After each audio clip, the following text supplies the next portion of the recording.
નમસ્કાર ખેડૂત મિત્રો, જય કિસાન જય ભારત। ખેડૂત ભાઈઓ, કપાસના ભાવમાં અત્યાર સુધી હજી પણ આપણે બિલકુલ તળિયાના ભાવથી વેપાર કરી રહ્યા છીએ। નવી ખરીફ સિઝનના કપાસના વાવેતરનો સમય આવી ગયો। કેટલાક ખેડૂતોએ આગોતરું વાવેતર કરી અને કપાસ ઉગાડી પણ દીધો, અને તેમ છતાં વિતેલા વર્ષના પાકેલા માલના ભાવ આપણને અત્યાર સુધી આજની તારીખ સુધી વ્યાજબી રૂપમાં ન મળ્યા એ ન મળ્યા। હવે આગામી સમયમાં શું થઈ શકે? જે ખેડૂત મિત્રો પાસે ખૂબ ધીરજપૂર્વક સંગ્રહિત કરેલો જે માલ છે એ માલ પર આપણને ખેડૂત તરીકે વિશેષ વળતર મળવાની શક્યતાઓ કેટલી? તો બજારની જે કાંઈ જરૂરિયાત હોય એ જરૂરિયાતમાં આપણા દેશમાં બજારને આપણા ઉત્પાદનની સામે ઘટનો જે આંકડો છે એ આંકડો લગભગ 25 લાખથી લઈ અને 30 લાખ બંડલ એટલે કે 25 થી 30 લાખ ગાંસડીની ઘટ હતી। એ ઘટને પૂરી કરવા માટે કેટલાક વેપારીઓએ વિદેશથી માલ આયાત કર્યો, કારણ કે આયાતની સંપૂર્ણપણે છૂટ હતી 11% શુલ્ક સાથે, અને એ 11% શુલ્ક સાથે વિદેશથી માલ વેપારીઓ મગાવે તો પણ આપણા દેશના કપાસના જે કાંઈ ભાવ બજાર હતા એના ધોરણે બહુ મોંઘું નહોતું પડતું, એટલે વેપારીઓ વિદેશથી માલ મંગાવતા હતા। પણ વેપારીઓ તરફથી એક માંગણી છેલ્લા મહિના દોઢ મહિનાથી સરકાર સામે કરવામાં આવતી હતી, અને એ માંગણી હતી વિદેશથી આવતા રૂ પર સરકાર તરફથી નાખવામાં આવેલી આયાત ડ્યુટી જે હતી 10%, અને 10% ડ્યુટી પર 10% જે શુલ્ક લેવામાં આવતું હતું, એટલે કે ડ્યુટીના 10% કુલ મળી અને 11% જે વેરો ચૂકવવો પડતો હતો, એની નાબૂદી માટે વેપારીઓ તરફથી સરકાર પાસે જે માંગણી હતી એ માંગણીના જવાબ રૂપે સરકારે જે રસ્તો કાઢ્યો છે એ રસ્તો આપણને ખેડૂતોને અત્યારના દિવસોમાં તો નડી રહ્યો છે। સરકારે રસ્તો એવો કાઢ્યો કે વિદેશથી આવતા માલ પર ડ્યુટી નાબૂદ ન કરી, પણ સરકારે આપણી પાસેથી જે કપાસ ખરીદ્યો આ સિઝનમાં, આ ખરીદેલા કપાસમાંથી સરકાર પાસે અત્યાર સુધીમાં જે 70 લાખ ગાંસડી જેટલું રૂ સંગ્રહિત રૂપમાં છે, આ રૂ સરકાર સસ્તું આપે વેપારીઓને એવો માહોલ સરકાર અને વેપારીઓની વચ્ચે બની ગયો છે। એટલે વિતેલા ગયા અઠવાડિયા દરમિયાન આપણે જોઈએ અને ત્યાર પહેલાના દિવસોમાં પણ જોઈએ તો બજારમાં રૂની ગાંસડીઓના જે ભાવ ચાલતા હતા એની તાર લંબાઈના પ્રમાણમાં એ ભાવોની સરખામણીમાં સરકારે ગાંસડી 500 રૂપિયા, 600 રૂપિયા કે 700 રૂપિયા સુધી નીચા ભાવે વેપારીઓને આપવાનું શરૂ કર્યું છે। પરિણામે વેપારીઓને સરકાર પાસેથી સીધે સીધું સસ્તું રૂ મળી જાય આવા સંજોગો ઉભા થઈ ગયા છે। હવે આપણા માલના ભાવ બજારમાં ન વધે એને માટે સરકાર પાસે જે કાંઈ ઘણા બધા રસ્તાઓ હોય એમાંથી એક રસ્તો આવડો આ છે કે સરકારે આપણી પાસેથી જે ભાવમાં ખરીદ્યું હોય એ ભાવમાં પણ એને સરકાર સાવ નીચા ભાવથી પણ વેચે। સરકારની પડતર જ્યાં હોય ત્યાં પણ સરકાર એનાથી નીચું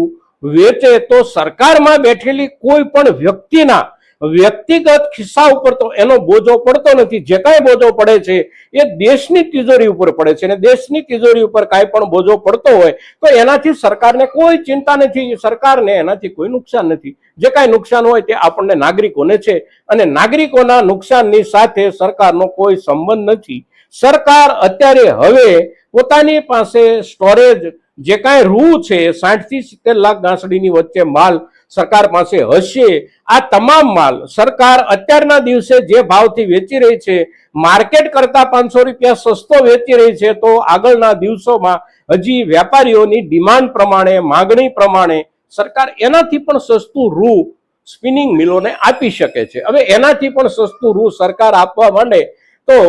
આપણને બે વર્ગોને નુકસાન જઈ શકે છે। એક, આપણને ખેડૂતોને તો ભાવમાં નુકસાન જઈ શકે છે, પણ આપણી પાસેથી માલ ખરીદનારા જે કોઈ વેપારીઓ હોય,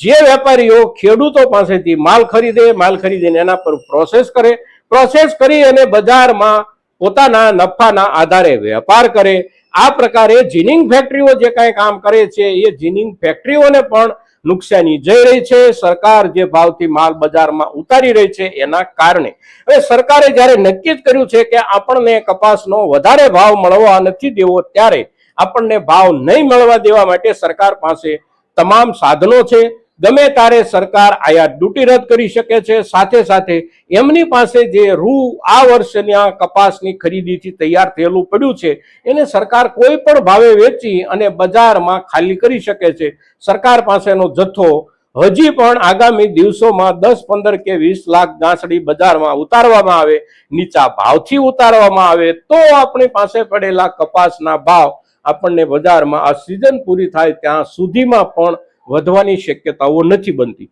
સરકાર પોતાની પાસેનો જે માલ છે એ માલ પડતર ભાવે વેચે, સાથે સાથે વિદેશથી આવતા માલ પર જે ડ્યુટી લાગેલી છે એ ડ્યુટીને પણ બનાવી રાખે, તો જ આપણા દેશના સ્થાનિક બજારમાં રૂના ભાવમાં વધારો થાય અને રૂના ભાવમાં થયેલા વધારાનો લાભ આપણા કપાસના બજારમાં આપણને મળી શકે. પણ અત્યારે સરકારની જે પ્રમાણેની પોલિસીઓ બની રહી છે, એટલે કે નીતિઓ જે પ્રમાણે બની રહી છે અને સરકારની જે નિયત દેખાઈ રહી છે, એ નિયતના આધારે આપણને સતત ભય લાગે છે કે સરકાર આપણા કપાસના ભાવ વધવા દેવાની કોઈ પણ ગણતરીમાં અત્યારની સિઝનમાં હજી સુધી નથી મિત્રો. તો આ જે મુદ્દો છે એ આપણા કપાસના ભાવને આગામી દિવસોમાં સુધારાના લાભ મળવા નહીં મળવાની શક્યતાઓનો મુદ્દો છે અને એ મુદ્દાને ધ્યાનમાં રાખી અને આપણે આપણી પાસેના માલને વેચવો, હજી પણ લાંબા સમય માટે સંગ્રહિત રાખવો, નવી સિઝન આવે ત્યાં સુધી સંગ્રહી રાખવો કે શું કરવું, આ નિર્ણય આપણે માત્ર ને માત્ર સરકારની પોલિસીના આધારે કરી શકીએ. પણ સરકારની પોલિસી આપણને હવે પછીના દિવસોમાં કેવી રહેશે એનો કોઈ અંદાજ મળી શકતો નથી, કારણ કે સરકાર ગમે ત્યારે નિર્ણયો ફેરવે છે અને ક્યારેક એવા નિર્ણયો કરે છે કે આપણને સામાન્ય રૂપમાં લાભ થાય, તો ક્યારેક એવા ખરાબ નિર્ણયો કરે છે બજારમાં કે આપણને મોટા પાયે નુકસાન જાય. અત્યારે આપણને કપાસના ભાવમાં નુકસાન જાય એવા જ સરકાર નિર્ણયો કરી રહી છે, પોતાની પાસેનો રૂ સસ્તા ભાવથી વેચી રહી છે. એટલે આ સંજોગોને ધ્યાનમાં લઈને આપણે આપણા માલનો નિર્ણય કરીએ મિત્રો. કપાસના પાક પર આજના દિવસે વર્તમાન પરિસ્થિતિ, આપણી બજારની સાથે સાથે સરકારની નીતિઓ, આ મુદ્દા પર જ્યારે આપણે ચર્ચા કરીએ છીએ ત્યારે મહત્તમ ખેડૂતો સુધી આપણી આ ચર્ચા પહોંચે ખૂબ જરૂરી છે અને આપના તરફથી એને માટેના પ્રયાસો થશે એવી અપેક્ષા સાથે જય કિસાન, જય ભારત.